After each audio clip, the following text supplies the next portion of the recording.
Welcome to the worst sports channel on YouTube, Hot Garbage Sports with me, Coach Ryan D. Isles win! Isles win! We didn't call that. We called Pittsburgh.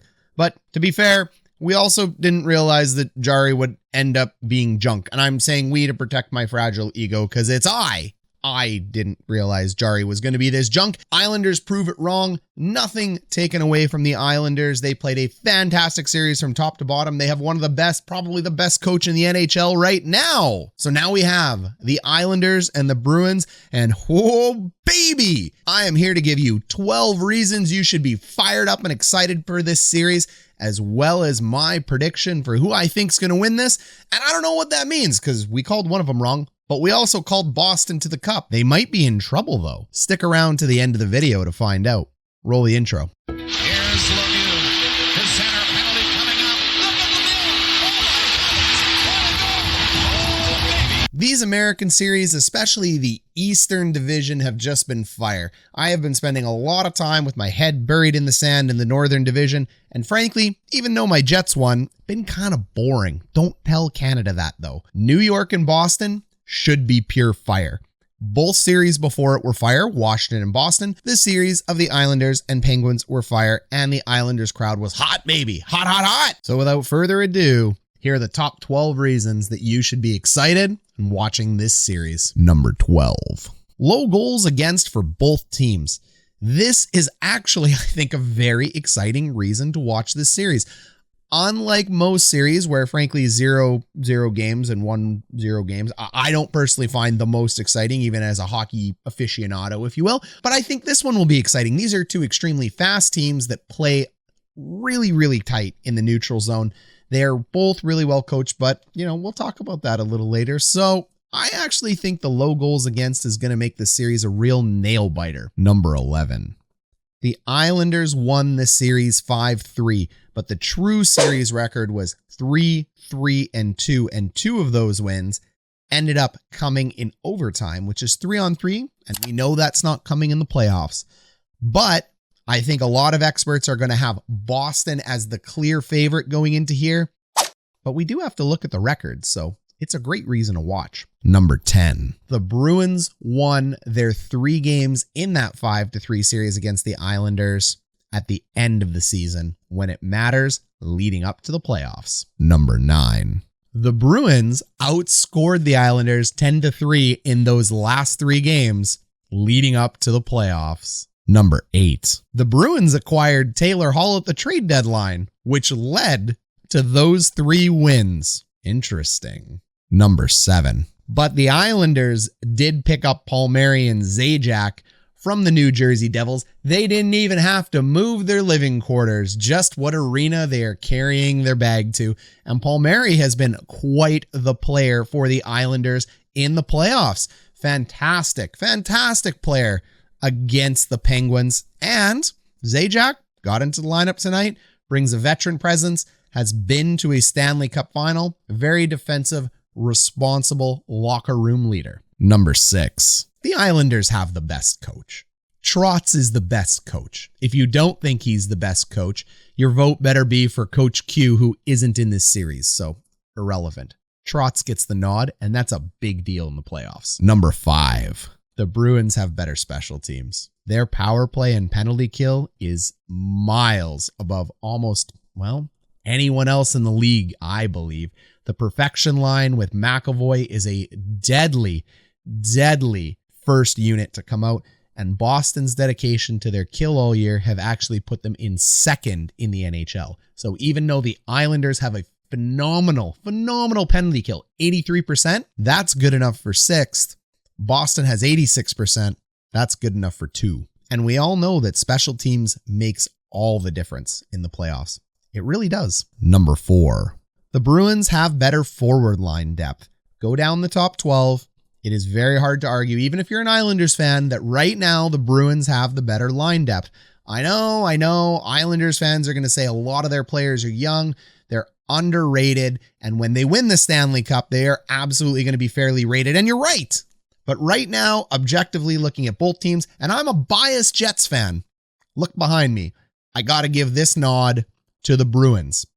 Marchand, Pasternak, Bergeron, the perfection line. Hall, Krejci, Smith. Very, very nice line too. Thank you for that trade deadline acquisition. Ritchie, Coyle, and Debrusk are doing exactly what you need out of a third line in the playoffs, adding secondary scoring and being defensively responsible. And their fourth line is fine. Lazar's pretty good, I guess. Comparing that to the Islanders combination of Barzal, who is an unheralded superstar. He really is. Barzal is good. Jordan Eberle and Komarov, not a bad line one, but I'm giving the nod to the perfection line. Then you have Beauvillier, Nelson, and Bailey. Bailey was excellent against the Penguins. Nelson is always a very responsible two-way center.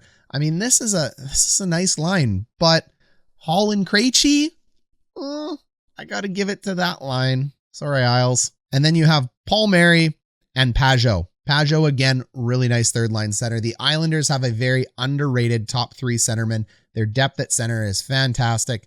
But again, Coyle, Debrusk, and Ritchie, I'm going Coyle, Debrusk, and Ritchie.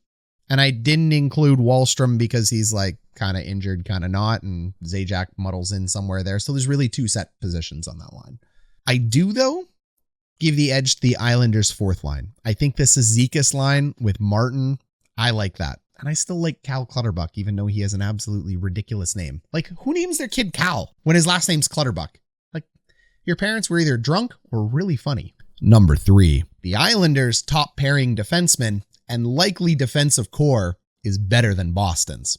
Yeah, I'm going to give it to them. Pelech and Pulock have been fantastic. These guys are shutdown specialists. Adam Pelech, I'm really enjoying watching him. I didn't realize what I was missing before the Penguins-Islanders series. This is a really nice top pairing decor. Leddy and Mayfield, nice depth is 3 and 4. Nick Leddy has always been solid. And Green and Dobson are also serviceable.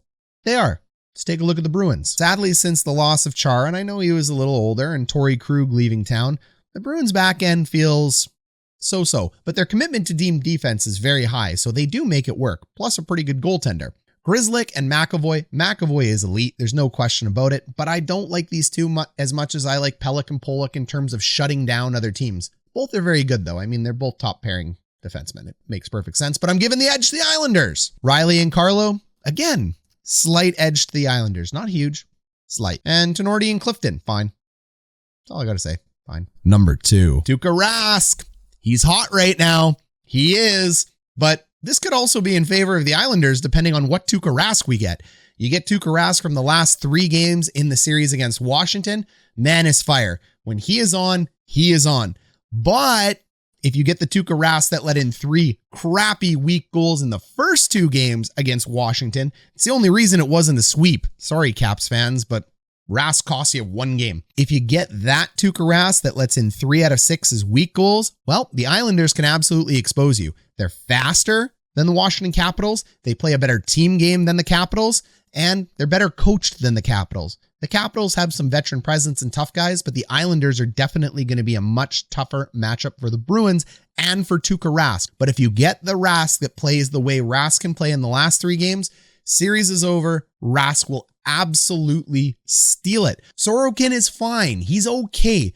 But I mean, watching the Penguins play against the Islanders, you notice that, well, there's a lot of goals going in on both ends of the ice. The Bruins, a little bit stingier. So the game opens up against the Penguins. The game will close down against the Bruins. But we've already noted that the Bruins forward depth and that perfection line and that power play unit is a problem and will likely be a problem for Sorokin in this playoff series. So we'll see which goalie we get from the Islanders, but right now, the number 2 reason to watch this is Tuukka Rask. If Rask stands on his head, Bruins all day. If Rask lets in weak goals, the Islanders can absolutely take this in 5 or 6. Number 1, the crowds. Boston and New York, that crowd was fire against Pittsburgh. I was cheering for Pittsburgh when this series started. I'm a massive Crosby fan. Congratulations, New York Islanders. I ended up cheering for you 2 games ago. Unbelievable how the crowd just flips everything around. And I'm like, these guys are nuts in the best possible way. I'm in.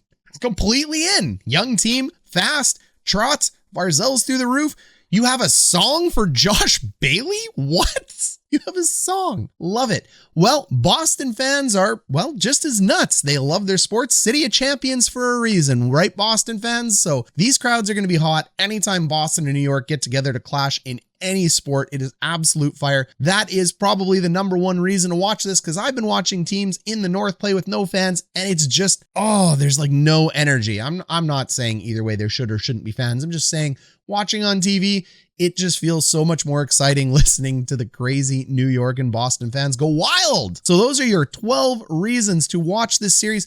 What is our prediction? Well, if Rask falls apart and, lets in some weak goals, I'm going to get chirped down below in the comments. Send me all the Rask stats you want, man. But the only stat I care about is that he's been to 2 Stanley Cup Finals and unable to close it. So I've said it before, I'll say it again. Curtis Joseph. Best regular season goalie, couldn't get it done in the playoffs.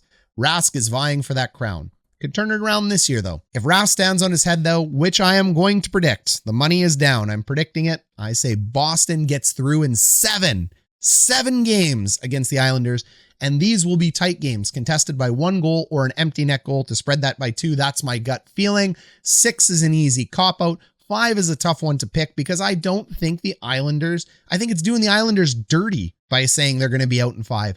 Boston has this weird ability to let teams hang around even if they're better than them. So if Boston ends up outclassing the Islanders for some reason, and I mean, they can absolutely do it, they're going to let them hang around till 7. I mean, the Bruins are really one of the only teams that gave up a 3-0 lead to Philadelphia, and some of these guys are still left that remember that. They were on the team, so there's no reason to think that even if Boston goes up 3-0, they couldn't lose this series. And Bruins fans, don't get mad at me. You know I'm right. Unlike the Leafs, just like the Leafs, you have a little bit of PTSD, but like less than the Leafs because you've caused most of the Leafs PTSD. Always got to get the Leafs in there, right? So those are my 12 reasons. My prediction is Boston in 7. I still have Boston all the way to the Stanley Cup. I do. Let the hate fall down below as it will. This has been Coach Ryan D. Looking forward to this series. Bruins, Islanders. I think I'm cheering for the Bruins. I really like the Bruins. I've been a Bruins guy for quite some time. Well, after the Jets. I mean, if the Bruins play the Jets, get the heck out of here. But like the Islanders are winning me over here. This is exciting hockey. I love having no horse in this race. So go Jets, go. Catch you in the next one.